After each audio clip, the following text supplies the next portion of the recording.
ಕೂಡಲ ಸಂಗಮ ಪಂಚಮಸಾಲಿ ಪೀಠದ ಉಚ್ಚಾಟನೆಯ ವಿವಾದ ಸದ್ಯಕ್ಕೆ ತಣ್ಣಗಾಗುವ ಲಕ್ಷಣ ಕಾಣಿಸ್ತಾ ಇಲ್ಲ. ಪೀಠದಿಂದ ನನ್ನನ್ನ ಉಚ್ಚಾಟಿಸೋಕೆ ಯಾರಿಂದಲೂ ಸಾಧ್ಯವಿಲ್ಲ. ನನ್ನ ಅಳಿವು ಉಳಿವು ಏನೇ ಇದ್ರೂ ಕೂಡಲ ಸಂಗಮದಲ್ಲೇ ಅಂತ ಹೇಳಿ ಕಾಂಗ್ರೆಸ್ ಶಾಸಕ ವಿಜಯಾನಂದ ಕಾಶಪ್ಪನವರ ಆರೋಪಕ್ಕೆ ಬಸವಜಯ ಮೃತ್ಯುಂಜಯ ಶ್ರೀಗಳು ತಿರುಗೇಟನ್ನ ಕೊಟ್ಟಿದ್ದಾರೆ. ಶ್ರೀಗಳ ಸಿಡಿಯ ದಾಖಲೆ ಇದೆ, ಸಮಯ ಬಂದಾಗ ಬಿಚ್ಚಿಡ್ತೀನಿ ಅಂತ ಹೇಳಿ ಜಯಮೃತ್ಯುಂಜಯ ಶ್ರೀಗಳ ವಿರುದ್ಧ ವಿಜಯಾನಂದ ಕಾಶಪ್ಪನವರು ಬಾಂಬ್ ಸಿಡಿಸಿದ್ರು. ಇಂತಹ ಷಡ್ಯಂತ್ರಗಳಿಗೆ ನಾನು ತಲೆಯನ್ನೇ ಕೆಡಿಸಿಕೊಂಡಿಲ್ಲ. ಈಗಿನ ದಿನಗಳಲ್ಲಿ ಎಐ ಮೂಲಕ ಏನು ಬೇಕಾದರೂ ಮಾಡಬಹುದು.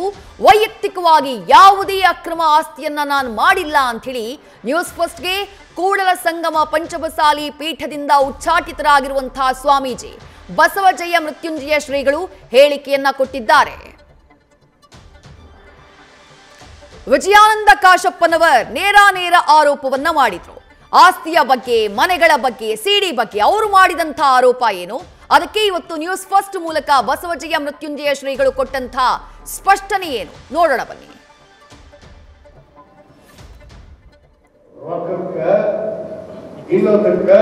ಮಾರ್ಕೊಂಡು ಹೋಗ್ಯಾರ ಹೇಳ್ತಿದ್ದಾರೆ.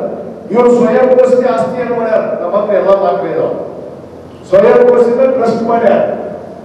ಯಾವುದೇ ಈ ಪೀಠದ ಜಗದ್ಗುರುಗಳು ಅವರು ಸ್ವಂತ ಆಸ್ತಿಯನ್ನು ಹೊಂದಬಾರದು.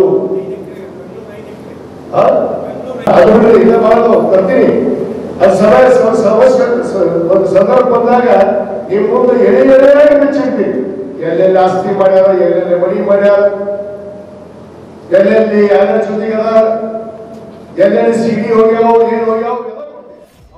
ಅಖಿಲ ಭಾರತ ಪಂಚಮಸಾಲಿ ಟ್ರಸ್ಟ್ ಏನಿದೆ, ಟ್ರಸ್ಟ್ನಿಂದ ಕೂಡಲ ಸಂಗಮ ಪಂಚಮಸಾಲಿ ಪೀಠದಿಂದ ಈಗಾಗಲೇ ಬಸವಜಯ ಮೃತ್ಯುಂಜಯ ಸ್ವಾಮೀಜಿ ಅವರನ್ನ ಉಚ್ಚಾಟನೆ ಮಾಡಿರುವಂಥದ್ದು. ಸದ್ಯ ಈ ಬಗ್ಗೆ ಮಾತನಾಡೋದಕ್ಕೆ ಖುದ್ದು ಬಸವಜಯ ಮೃತ್ಯುಂಜಯ ಸ್ವಾಮೀಜಿ ಕೂಡ ನಮ್ಮ ಜೊತೆ ಇರುವಂಥದ್ದು. ಅವರನ್ನೇ ಮಾತಾಡಿಸ್ತಾ ಹೋಗ್ತೀನಿ.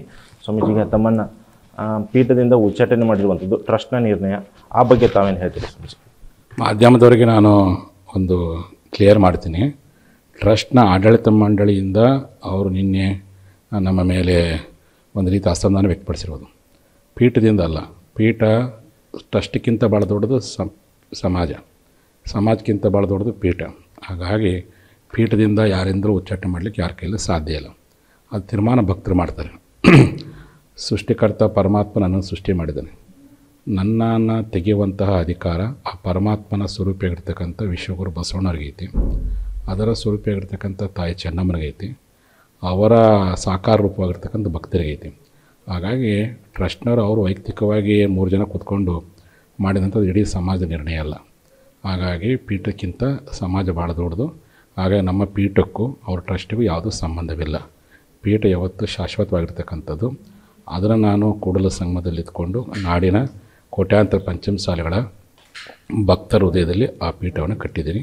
ನನ್ನ ಮೂಲ ಪೀಠವೇ ಕೂಡಲ ಸಂಗಮ. ಇಲ್ಲಿಯೇ ನನ್ನ ಸಂಘಟನೆ ಆರಂಭವಾಗಿದ್ದು, ಇಲ್ಲಿಯೇ ನನ್ನ ಹೋರಾಟ ಆರಂಭವಾಗಿದ್ದು, ಇಲ್ಲಿಯೇ ನನ್ನ ಉಳಿವು, ಇಲ್ಲಿಯೇ ನನ್ನ ಅಳಿವು ಅಂತೇಳಿ ತೀರ್ಮಾನ ಮಾಡಿದ್ದೀನಿ. ಸ್ವಾಮೀಜಿಗೆ ನೆಕ್ಸ್ಟ್ ಇಲ್ಲೇ ಒಂದು ಪೀಠವನ್ನು ಸ್ಥಾಪನೆ ಮಾಡುವ ಏನಾದ್ರು ಪ್ಲ್ಯಾನ್ ಇದೆಯಾ, ಅಥವಾ ಏನೋ ಬೇರೆ ಕಡೆ ಏನಾದ್ರು ಮಾಡ್ತೀರಂತ ಯಾವ ಥರ ಅಂತ? ಈಗಾಗಲೇ 2008ನೇ ಇಸ್ವಿ ಫೆಬ್ರವರಿ 12 ಪೀಠ ಸ್ಥಾಪನೆ ಆಗೈತಿ. ಆ ಪೀಠಕ್ಕೆ ಅವರು ಪೀಠಕ್ಕೊಂದು ಜಾಗ ಕೊಡ್ತೀವಿ ಅಂತೇಳಿ ನನ್ನ ಭರವಸೆ ಕೊಟ್ಟಿದ್ದರು.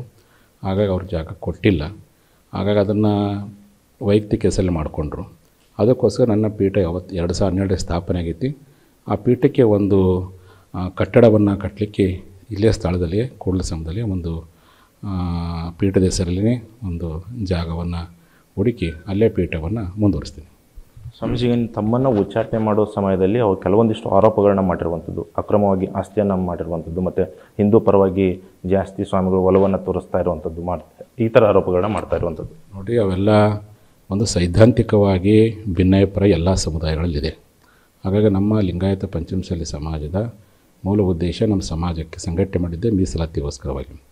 ಮೀಸಲಾತಿಯನ್ನು ಪಡೆಯುವಂಥ ಹಿನ್ನೆಲೆಯಲ್ಲಿ ಕಾನೂನು ಅಡೆತಡೆಗಳು ಆಗಬಾರ್ದನ್ನ ಕಾರಣಕ್ಕೋಸ್ಕರವಾಗಿ ಬಹುಸಂಖ್ಯಾತ ಪಂಚಮಸಾಲಿಗಳ ಸಭೆಯಲ್ಲಿ ಮತ್ತು ಕಾನೂನು ಬಲ್ಲಿದಂತಹ ಅಡ್ವೊಕೇಟಿನ ಪರಿಷತ್ತಿನ ಸಭೆಯಲ್ಲಿ ನಾವೇನು ತೀರ್ಮಾನ ತೆಗೆದುಕೊಂಡ್ವಿ, ಸೈದ್ಧಾಂತಿಕವಾಗಿ ಭಿನ್ನಾಭಿಪ್ರಾಯ ಏನೇ ಇರಲಿ, ನಮ್ಮ ಲಿಂಗಾಯತ ಧರ್ಮಕ್ಕೆ ಮಾನ್ಯತೆ ಸಿಗುವವರೆಗೂ ಎಲ್ಲ ಸಮುದಾಯದ ಗುರುಗಳು ಹಿಂದೂ ಅಂತಲೇ ಬರೆಸಿದ್ದಾರೆ. ಹಾಗಾಗಿ ಧರ್ಮದ ಕೋಡಿ ಹಿಂದೂ ಅಂತಿರೋದನ್ನ ಹಿಂದೂ ಅಂತ ಬರೆಸ್ರಿ ಅಂತೇಳಿ ಭಕ್ತರನ್ನ ಸಲಹೆ ಕೊಟ್ಟು ಕೆಲವರು ಒಂದು 3-4 ಜನ ಇಲ್ಲ ನಾವು ಈ ಥರ ಮಾಡ್ತೀವಿ ಸ್ವಾಮೀಜಿ ಅಂದರು. ಆಯಿತು, ನಿಮ್ಮ ವಿವೇಚನೆ ಬಿಟ್ಟಿರ್ತಕ್ಕಂಥದ್ದು. ಹಾಗಾಗಿ ವಕೀಲರ ಪರಿಷತ್ತು ಮತ್ತು ಸಮಾಜ ಬಾಂಧವರ ಜನಪ್ರತಿನಿಧಿಗಳ ಸಭೆಯಲ್ಲಿ ಬಹುಮತಿಗಿಂತ ಆ ಪ್ರಕಾರವಾಗಿ ಸಂದೇಶ ಕೊಟ್ಟಿದ್ದೀನಿ. ಎಲ್ಲೇ ಒಂದು ಕಡೆ ಮೀಸಲಾತಿ ಹೋರಾಟವನ್ನು ಮಾಡಬಾರ್ದು ಅಂತ ನಮಗೆ ಕಂಡೀಷನ್ ಹಾಕಿದರು.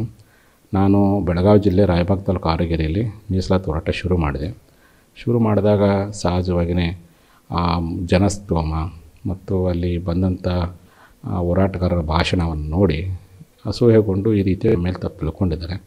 ಅದು 20ಕ್ಕೆ ಆಯಿತು, 21ಕ್ಕೆ ಈ ರೀತಿ ಮಾಡಿದ್ದಾರೆ. ಹಾಗಾಗಿ ಮತ್ತೊಮ್ಮೆ ಕಿಚ್ಚಪಡ್ತೀನಿ, ಅವರ ಟ್ರಸ್ಟಿಗೂ ನಮ್ಮ ಪೀಠಕ್ಕೂ ಯಾವುದೇ ಸಂಬಂಧವಿಲ್ಲ. ನನ್ನ ಪೀಠವನ್ನು ಎಲ್ಲೇ ಒಂದು ರೀತಿ ಸಿಮೆಂಟು, ಜೆಲ್ಲಿ, ಇಟ್ಟಿಗೆ, ಕಬ್ಬಣದಿಂದ ಕಟ್ಟಿರ್ತಕ್ಕಂಥಲ್ಲ. ಮನಸ್ಸನ್ನು ಕೂಡಿ ಪೀಠವನ್ನು ಕಟ್ಟಿದ್ದೀನಿ. ಆ ಪೀಠ ಯಾವತ್ತೂ ಶಾಶ್ವತ. ಹಾಗಾಗಿ ಆ ಪೀಠಕ್ಕೆ ಒಂದು ಸ್ಥಳವನ್ನು ಕೆಲಸ ಮಾಡಲಿಕ್ಕೆ, ಕಾರ್ಯವನ್ನು ಮಾಡಲಿಕ್ಕೋಸ್ಕರವಾಗಿ ಒಂದು ಸ್ಥಳವನ್ನು ಬೇರೆ ಕಡೆ ನಾವು ಮಾಡಿದ್ದೇವೆ, ಕೂಡಲ ಸಂಘದಲ್ಲೇ ಮಾಡ್ತೀವಿ. ಅಕ್ರಮ ಆಸ್ತಿ ಆಗಿರ್ಬೋದು ಸ್ವಾಮೀಜಿ, ಮತ್ತು ಒಂದು CD ಅನ್ನೋ ಒಂದು ಶಬ್ದವನ್ನು ಕೂಡ ಬಳಸಿರುವಂಥದ್ದು, ಅದು ಎಷ್ಟರ ಮಟ್ಟಿಗೆ ಸರಿ ಅಂತ? ನೋಡಿರಿ, ನನ್ನ ಹೋರಾಟ ಶುರುವಾದಾಗಿಂದ ನನ್ನ ಮೇಲೆ ನೂರಾರು ಷಡ್ಯಂತ್ರಗಳು, ಕುತಂತ್ರಗಳು ಏನೇ ನಡೆದ್ರು ಸಹ ಅದು ಯಾವುದಕ್ಕೂ ನಾನು ಜಗ್ಗಿಲ್ಲ, ಅದಕ್ಕೆ ಯಾವುದಕ್ಕೂ ನಾನು ತಲೆ ಕೆಡಿಸ್ಕೊಂಡಿಲ್ಲ. ಇತ್ತೀಚಿನ ದಿನಗಳಲ್ಲಿ ಏನು ಬೇಕಾದ್ರೂ ಮಾಡಲಿಕ್ಕೆ ಸಾಧ್ಯವೈತಿ. ಹಾಗಾಗಿ ಅಂಥವು ಏನೇ ಆರೋಪಗಳಿದ್ದರೂ ನಾನು ತಳ್ಳಿ ಹಾಕ್ತೀನಿ. ನಾನು ಯಾವುದೇ ವೈಯಕ್ತಿಕವಾದಂಥ ಸಮಾಜ ಸೇರಿಕೊಂಡು ಆಸ್ತಿ ಮಾಡಿಲ್ಲ ನಾನು. ನನಗೆ ಭಕ್ತರು ಕೊಟ್ಟಿರ್ತಕ್ಕಂಥ ದಾನ ಅದು ಕೂಡಲ ಸಂಘದಲ್ಲಿ 13 ಗುಂಟೆ ಹೊಂದಿದೆ, ಮತ್ತು ದಾವಣಗೆರೆ ಭಕ್ತರು ಕೊಟ್ಟಿದ್ದು ಒಂದು 20 ಗುಂಟೆ ಇರ್ಬೋದು ಕಾಣಿಸುತ್ತೆ. ಹಾಗಾಗಿ ಅದು ಭಕ್ತರ ದುಡ್ಡಿಂದ ನಾನು ಮಾಡ್ಕೊಂಡಿದ್ದಿಲ್ಲ. ಅವರಿಗೆ ಕೊಟ್ಟಿದ್ದು ಅಲ್ಲಿ ಯಾವುದೇ ರೀತಿಯ ಕಟ್ಟಡ ಕಟ್ಟಿಲ್ಲ. ಇದು ಬಿಟ್ಟರೆ ಯಾವುದೇ ಅಕ್ರಮ ಆಸ್ತಿಗಳು ಏನೋ ಅದೆಲ್ಲ ಶುದ್ಧ ಸತ್ಯಕ್ಕೆ ದೂರವಾಗಿರ್ತಕ್ಕಂಥದ್ದು. ಹಾಗಾಗಿ ವಿನಾಕಾರಣ ತಪ್ಪು ಸಂದೇಶ ಕೊಡುವಂಥ ಕೆಲಸವನ್ನು ಅವ್ರು ಮಾಡಬಾರ್ದಂತ ಈ ಮೂಲಕ ಅವ್ರನ್ನ ಸಲಹೆ ಕೊಡ್ತೀನಿ. ಸ್ವಾಮೀಜಿಗೆ ತಾವು ಪಾದಯಾತ್ರೆ ಕೈಗೊಂಡಿದ್ರಿ 2A ಮೀಸಲಾತಿ ಸಂಬಂಧ. ಅವಾಗೆಲ್ಲ ತಮ್ಮ ಜೊತೆನೇ ಇದ್ದರು, ತಮ್ಮ ಜೊತೆನೇ ಒಡನಾಟ ಚೆನ್ನಾಗಿತ್ತು. ಏಕಾಏಕಿ ಈ ಥರ ಪರಸ್ಪರ ದೂರ ಆಗೋಕ್ಕೆ ಪ್ರಮುಖ ಕಾರಣ ಏನು? ತಮ್ಮ ಮೇಲೆ ಯಾಕೆ ಈ ಥರ ದ್ವೇಷ ಉಂಟಾಗೋದಕ್ಕೆ ಕಾರಣ ಏನು ಅಂತ? ಇಂದಿನ BJP ಸರ್ಕಾರ 2D ಮೀಸಲಾತಿಯನ್ನು ಘೋಷಣೆ ಮಾಡಿತ್ತು. ನಮಗೆ ಅಷ್ಟಾರ ಸಿಕ್ತಲ್ಲ ಅಂತ ನಾನು ಅದು ಸ್ವಾಗತ ಮಾಡಿದೆ. ಇವರು ಮಾಡಬೇಡ್ರಿ ಅಂತಂದರು. ಅವರು ರಾಜಕೀಯ ನಿರ್ಧಾರದ ವಿಚಾರ ನನಗೆ ಹೇಳಿದರು. ನೋಡಿದ್ದು ಸಮುದಾಯದ ಹಿತದ ಹೋರಾಟ, ಹಾಗಾಗಿ ನಾನು ಅದಕ್ಕೆ ಸ್ವಾಗತ ಮಾಡಿದೆ. ಅದಾದಮೇಲೆ ಅವ್ರ ಸರ್ಕಾರ ಬಂದಮೇಲೆ 24 ಗಂಟೆಯಲ್ಲಿ 2A ಕೊಡಿಸ್ತೀವಿ ಅಂತ ಹೇಳಿದರು. ಅದನ್ನು ಕೊಟ್ಟಿಲ್ಲ ಅಂತೇಳಿ ಜನ ಅಸಮಾಧಾನಗೊಂಡಿದ್ದರು. ನನ್ನ ಮೇಲೆ ಜನ ತಪ್ಪು ತಿಳ್ಕೊಂಡು ಮಾಡಕತ್ತರು. ಇಲ್ಲ, ಅವರು ಹೋರಾಟಗಾರ ಬಹುತೇಕ ಎಲ್ಲ ಶಾಸಕರಾಗಿದ್ದಾರೆ, ಇನ್ನು ಅವರು ಹೋರಾಟ ಮಾಡಲ್ಲ ಅಂತ ಸ್ವಾಮೀಜಿ ಮಾಡಲ್ಲ, ಇವರು BJP ಸರ್ಕಾರದ ಅಷ್ಟೇ ಹೋರಾಟ ಮಾಡ್ತಾರೆ, ತಪ್ಪು ಕಲ್ಪನೆ ಮೂಡಬಾರ್ದು ಅಂತ ನಾವು ಹೋರಾಟ ಶುರು ಮಾಡಿದೆ. ಹೋರಾಟ ಶುರು ಮಾಡಲಿಕ್ಕೆ ಅವ್ರು ಮಾಡಬೇಡ ಅಂತ ನನಗೆ ಒತ್ತಡ ಹಾಕಿದ್ರು. ನಾನು ನಿರಂತರ ಹೋರಾಟ, ಯಾವುದೇ ಸರ್ಕಾರ ಬರಲಿ, ಯಾವುದೇ ಪಕ್ಷ ಬರಲಿ, ಆ 2A ಮೀಸಲು ಸಿಗೋವರೆಗೂ ನಾನು ಮಟ್ಟಕ್ಕೆ ಹೋಗಲ್ಲ ಅಂತೇನು ಪ್ರತಿಜ್ಞೆ ಮಾಡಿದ್ದೆ ಅವತ್ತು. ಅದು ಕಮಿಟ್ಮೆಂಟು ನನಗೆ ಇರೋದ್ರಿಂದ ನಾನು ಹೋರಾಟ ಶುರು ಮಾಡಿದೆ. ಅದನ್ನೇ ಅವರು ಹೋರಾಟ ಶುರು ಮಾಡೋಕ್ಕೆ ಅಪಾರ್ಥ ಮಾಡಿಕೊಂಡ್ರು, ತಪ್ಪು ತಿಳ್ಕೊಂಡ್ರು. ಹಾಗಾಗಿ ಜನರಿಗೆ ತಪ್ಪು ಸಂದೇಶ ಹೋಯಿತು. ಏನಪ್ಪ, ಶಾಸಕರಾದಮೇಲೆ ಇವರು ಹೋರಾಟಕ್ಕೆ ಬರ್ತಾಯಿಲ್ಲ ಅಂತೇಳಿ. ಅದು ನಾನು ಅವ್ರ ಮೇಲೆ ಇವತ್ತಿನವ್ರು ಯಾವುದೂ ಬ್ಲೇಮ್ ಮಾಡಿಲ್ಲ. ನಿಮಗೆ ಇಷ್ಟ ಇಲ್ಲಪ್ಪ ಅಂದರೆ ನೀವು ಇಂಡೈರೆಕ್ಟಾಗಿ ಸಪೋರ್ಟ್ ಮಾಡಿರಿ. ಹಾಗಾಗಿ ಮತ್ತು ಬೆಳಗಾವಿ ಸುವರ್ಣ ವಿಧಾನಸೌಧ ಮುತ್ತಿಗೆ ಹಾಕ್ಬೇಡ ಅಂದರು, ನಾನು ಹಾಕಿದೆ. ಆ ಒಂದು ಕಾರಣಕ್ಕೆ ಭಿನ್ನಾಭಿಪ್ರಾಯ ಹುಟ್ಟಿ ತೋರ್ತು, ಬೇರೆ ಯಾವುದೋ ಕಾರಣಕ್ಕಲ್ಲ. ಅದನ್ನೇ ಅವ್ರು ಏನು ಮಾಡಿದ್ದಾರೆ, ಇತ್ತೀಚೆಗೆ ಅದನ್ನು ಅಪಾರ್ಥ ಮಾಡಿಕೊಂಡು ನನ್ನ ಮೇಲೆ ಅಸಮಾಧಾನಗೊಳ್ಳುವಂತಹ ಪ್ರಯತ್ನ ಮಾಡಕತ್ತಾರೆ. ಅದು ಸಹಜ, ಹೋರಾಟದಲ್ಲಿ ಇಂಥವೆಲ್ಲ ಆಗೋದು ಸಹಜ. ನನಗೊಬ್ಬರಿಗೆ ನನ್ನ ಜೀವನ, ಯಾರ್ಯಾರು ಈ ದೇಶದಲ್ಲಿ ಸಾಮಾಜಿಕ ನ್ಯಾಯಕ್ಕಾಗಿ, ಸಾಮಾಜಿಕ ಪರಿವರ್ತನೆಗಾಗಿ ಹೋರಾಟ ಮಾಡ್ತಾ ಬಂದರೋ ಅಲ್ಲಿ ಭಿನ್ನಾಭಿಪ್ರಾಯ ಬರೋದು ಸಹಜ. ಭಿನ್ನಾಭಿಪ್ರಾಯ ಏನೇ ಬಂದರೂ ಸತ್ಯ ಮಾತ್ರ ಜಗತ್ತಿಗೆ ಗೊತ್ತಿರುತ್ತೆ. ಆ ಸತ್ಯಕ್ಕೋಸ್ಕರ ನಾನು ಹೋರಾಟ ಮಾಡ್ತೀನಿ, ಆ ಮೀಸಲಾತಿ ಪಡೆದಿರ್ತೀನಿ ಅಂತ ನಡೆದ ನಂದಿದಾಗಿ. ನಿನ್ನೆ ಒಂದು ಮಾತು ಹೇಳಿದ್ರಿ ನೀವು, ಟ್ರಸ್ಟಿಂದ ನಾನು ಉಚ್ಚಾಟನೆ ಮಾಡಿದ ಬಳಿಕ ನಾನು ಫ್ರೀ ಆಗಿದ್ದೀನಿ ಈಗ ಅನ್ನೋ ಮಾತು. ಅಂದರೆ ಈ ಹಿಂದೆ ನೀವು ಯಾವುದಾದ್ರು ಒತ್ತಡಕ್ಕೆ ಒಳಗಾಗಿ ಕೆಲಸ ಮಾಡ್ತಾಯಿದ್ರಿ ಅಂತ? ಅಂದರೆ ಪ್ರತಿಯೊಂದಕ್ಕೂ ಅಂದರೆ ಆ ಜಾಗ ಟ್ರಸ್ಟ್ ಹೆಸರಿರೋದ್ರಿಂದ ನನಗೆ ಮುಕ್ತವಾಗಿ ಏನಾದರೂ ಮಾಡಲಿಕ್ಕೆ ನನಗಾಗಲ್ಲ, ಒತ್ತಡ ಆಗ್ತಿದ್ರು, ಏನೇ ಮಾಡೋಕ್ಕಾದ್ರು ಕಿರಿಕಿರಿ ಮಾಡ್ತಿದ್ರು. ನಾನು ಭಾಳ ಒಂದು ರೀತಿಯಲ್ಲಿ ಒಂದು ಕಡೆ ನನ್ನ ಧರ್ಮನೇ ಸ್ವತಂತ್ರದ್ದು, ನನ್ನ ತತ್ವನೇ ಸ್ವತಂತ್ರ, ನನ್ನ ಸಮಾಜವೇ ಸ್ವತಂತ್ರ. ಅದು ಸ್ವತಂತ್ರವಾಗಿ ಕೆಲಸ ಮಾಡುವಂಥ ಗುರುಗಳಿಗೆ ಈ ರೀತಿಯಾಗಿ ಕಿರಿಕಿರಿ ಮಾಡುವಂಥದ್ದು ಭಾಳ ಎಲ್ಲೇ ಒಂದು ರೀತಿ ಕಟ್ಟಿ ಹಾಕ್ದಂಗೆ ಇತ್ತು. ಈಗ ನಾನು ಮುಕ್ತವಾಗಿದ್ದೀನಿ. ಮುಕ್ತವಾಗಿ ನನ್ನ ಅಭಿಪ್ರಾಯಗಳನ್ನು, ನನ್ನ ಸಾಮಾಜಿಕ ಹೋರಾಟಗಳು ಮಾಡಲಿಕ್ಕೆ ಯಾವುದೂ ಅಭ್ಯಂತರ ಇಲ್ಲ. ಪ್ರತಿಯೊಂದಕ್ಕೂ ಅವ್ರನ್ನ ಕೇಳಬೇಕಾಗಿತ್ತು, ಅವ್ರನ್ನ ಕೇಳಿ ಮಾಡಬೇಕಾಗಿತ್ತು. ಅದನ್ನೇ ಅವ್ರು ಕೇಳಿಲ್ಲ ಮಾಡಿಲ್ಲ ಅನ್ನೋದನ್ನೇ ಈ ರೀತಿ ನನ್ನ ಮೇಲೆ ಕೇಳುವಂಥ ಪ್ರಯತ್ನ ಮಾಡಿದರೆ ಹೋರಾಟ ಕೈ ಬಿಡಬೇಕಾಗತ್ತೆ. ನಾನು ಕೇಳೋ ಪ್ರಯತ್ನ ಅವ್ರ ಪರ್ಮಿಷನ್ ತಗೊಳ್ಳೋದು ಕೇಳೋದು ಮಾಡಿದರೆ ಹೋರಾಟ ಕೈ ಬಿಡಬೇಕಾಗಿತ್ತು. ಹೋರಾಟ ಕೈ ಬಿಟ್ಟರೆ ಇಡೀ ಸಮುದಾಯ ನನ್ನ ಮೇಲೆ ತಪ್ಪು ತಿಳ್ಕೊಂತಿತ್ತು. ಅದಕ್ಕೆ ಜನರ ಮಾತು ಕೇಳ್ಕೊಂಡು ಹೋರಾಟ ಶುರು ಮಾಡಿದ್ದೀನಿ. ಅದನ್ನೇ ಅವ್ರು ಅಸಮಾಧಾನ ಮಾಡ್ಕೊಂಡಿದ್ದಾರೆ. ಹಾಗಾಗಿ ಈಗ ನನಗೇನಾಯ್ತಪ್ಪ ಅಂದರೆ ಸ್ವತಂತ್ರವಾಗಿದ್ದೀನಿ. ಸ್ವತಂತ್ರವಾಗಿ ಈ ರೈತರ ಸೇವೆ, ಈ ನಾಡಿನ ಜನರ ಸೇವೆ, ದೇಶದ ಸೇವೆ, ಜನ್ಮ ಕೊಟ್ಟಂಥ ಸಮಾಜ ಸೇವೆ ಮಾಡಲಿಕ್ಕೆ ಒಂದು ಒಳ್ಳೆಯ ಅವಕಾಶ ಸಿಕ್ಕಿದೆ. ಸ್ವಾಮೀಜಿಗ ಮುಂದಿನ ನಿರ್ಧಾರ ಏನು? ಮತ್ತು ಹೊಸ ಪೀಠ ಎಲ್ಲೆಲ್ಲ ಕಟ್ತೀನಿ ಅಂತ ಹೇಳಿದ್ರಿ, ಯಾವಾಗ ಮಾಡ್ತೀರಾ ಮತ್ತು ಸಭೆಯನ್ನು ಯಾವಾಗ ಕರಿತೀರಾ? ಹೊಸ ಪೀಠ ಅನ್ನುವಂಥದ್ದು ಹೇಳಲೇಬೇಡ್ರಿ. ನನ್ನ ಪೀಠ 2008 ಸ್ಥಾಪನೆ ಆಗೈತಿ. ಆ ಪೀಠಕ್ಕೆ ಒಂದು ಸ್ಥಳ ಮಾಡಿಕೊಡ್ತೀವಿ ಅಂತ ಅವ್ರು ಮಾತು ಕೊಟ್ಟಿದ್ರು ಟ್ರಸ್ಟ್ನವರು.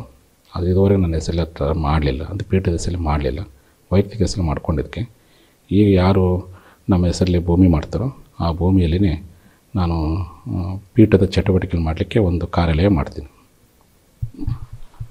ಇದಿಷ್ಟು ಬಸವಜಯ ಮೃತ್ಯುಂಜಯ ಸ್ವಾಮೀಜಿಯವರ ಮಾತಾಗಿರುವಂಥದ್ದು. Krishna Hadimani, news first, Bagalkote. ಒಂದು ಕಾಲಕ್ಕೆ ಗಳಸ್ಯ ಕಂಠಸ್ಯ ಅನ್ನೋ ರೀತಿ ಇದ್ದವರು ವಿಜಯಾನಂದ ಕಾಶಪ್ಪನವರು ಈಗ ಹುನಗುಂದದ ಕಾಂಗ್ರೆಸ್ ಶಾಸಕರಾಗಿದ್ದಾರೆ. ಆಗ ಮಾಜಿ ಆಗಿದ್ರು ಅವರು. ಹಾಗೆ ಬಸವಜಯ ಮೃತ್ಯುಂಜಯ ಸ್ವಾಮೀಜಿ. ಆ 2A ಮೀಸಲಾತಿ ಹೋರಾಟದ ದೃಶ್ಯಗಳನ್ನು ನೀವಾಗಲೇ ಗಮನಿಸ್ತಾ ಇದ್ರಿ.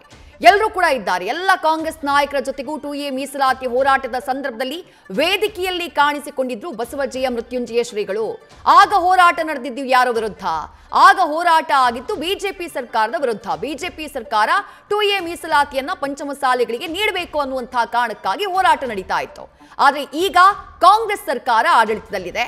ಆಗ ಮಾಜಿಯಾಗಿದ್ದ ವಿಜಯಾನಂದ ಕಾಶಪ್ಪನವರು ಈಗ ಹುನಗುಂದದ ಕಾಂಗ್ರೆಸ್ ಶಾಸಕರಾಗಿದ್ದಾರೆ. ಹೀಗಾಗಿ ರಾಜಕೀಯ ಸ್ಥಿತಿಗತಿಗಳು ಬದಲಾಗಿವೆ. ಸ್ವಾಮೀಜಿಗಳು ಈಗ ಹೋರಾಟಕ್ಕಿಳಿತೀನಿ ಅಂದ್ರೆ ವಿಜಯಾನಂದ ಕಾಶಪ್ಪನವರು ಬೇಡ ಅಂತ ಹೇಳ್ತಿದ್ದಾರಂತೆ. ಇದು ಸ್ವಾಮೀಜಿಗಳು ಕೊಡ್ತಾ ಇರುವಂತಹ ಕಾರಣ. ಪ್ಯೂರ್ಲಿ ರಾಜಕೀಯ ಕಾರಣಕ್ಕಾಗಿ ನನ್ನ ವಿರುದ್ಧ ಈ ರೀತಿ ಷಡ್ಯಂತ್ರ ಮಾಡಿದ್ದಾರೆ, ನನ್ನ ವಿರುದ್ಧ ಈ ರೀತಿ ಆರೋಪ ಮಾಡ್ತಿದ್ದಾರೆ ಎನ್ನುವುದು ಸ್ವಾಮೀಜಿಗಳು ಕೊಡ್ತಾ ಇರುವಂತಹ ಸ್ಪಷ್ಟನೆ. ಆದರೆ ವಿಜಯಾನಂದ ಕಾಶಪ್ಪನವರವರು ಮಾಡಿದ್ದಂತಹ ಆರೋಪಗಳೇ ಬೇರೆ. ಬೈಲಾನ ಇವರು ಫಾಲೋ ಮಾಡ್ತಾ ಇಲ್ಲ, ಒಂದು ಪಕ್ಷದ ಜೊತೆಗೆ ಗುರುತಿಸಿಕೊಂಡಿದ್ದಾರೆ, ಜೊತೆಗೆ ಸ್ವಂತ ಆಸ್ತಿಯನ್ನ ಮಾಡಿಕೊಂಡಿದ್ದಾರೆ, ಎಷ್ಟೋ ಸಿಡಿಗಳೆಲ್ಲ ಇವೆ, ಬೇರೆ ಬೇರೆ ಚಟುವಟಿಕೆಯಲ್ಲಿ ಭಾಗಿಯಾಗಿದ್ದಾರೆ ಎನ್ನುವಂತಹ ಗಂಭೀರ ಆರೋಪವನ್ನ ವಿಜಯಾನಂದ ಕಾಶಪ್ಪನವರು ಮಾಡಿದ್ರು. ಆದ್ರೆ ಇದೆಲ್ಲವೂ ಸುಳ್ಳು. ಕಂಪ್ಲೀಟ್ಲಿ ರಾಜಕೀಯ ಕಾರಣಕ್ಕಾಗಿ ಈ ರೀತಿ ನನ್ನ ವಿರುದ್ಧ ಪೀಠದಿಂದ ಉಚ್ಚಾಟನೆ ಮಾಡುವಂತಹ ನಿರ್ಧಾರವನ್ನ ಆ ಟ್ರಸ್ಟ್ ತೆಗೆದುಕೊಂಡಿದೆ ಅಂತ ಹೇಳಿ ಬಸವಜಯ ಮೃತ್ಯುಂಜಯ ಶ್ರೀಗಳು ಸ್ಪಷ್ಟನೆಯನ್ನ ನ್ಯೂಸ್ ಫಸ್ಟ್ ಮೂಲಕ ಕೊಟ್ಟಿದ್ದಾರೆ. ನ್ಯೂಸ್ ಫಸ್ಟ್ ನಿರ್ಭೀತಿಯಿಂದ ನಿಮ್ಮ ಪರವಾಗಿ.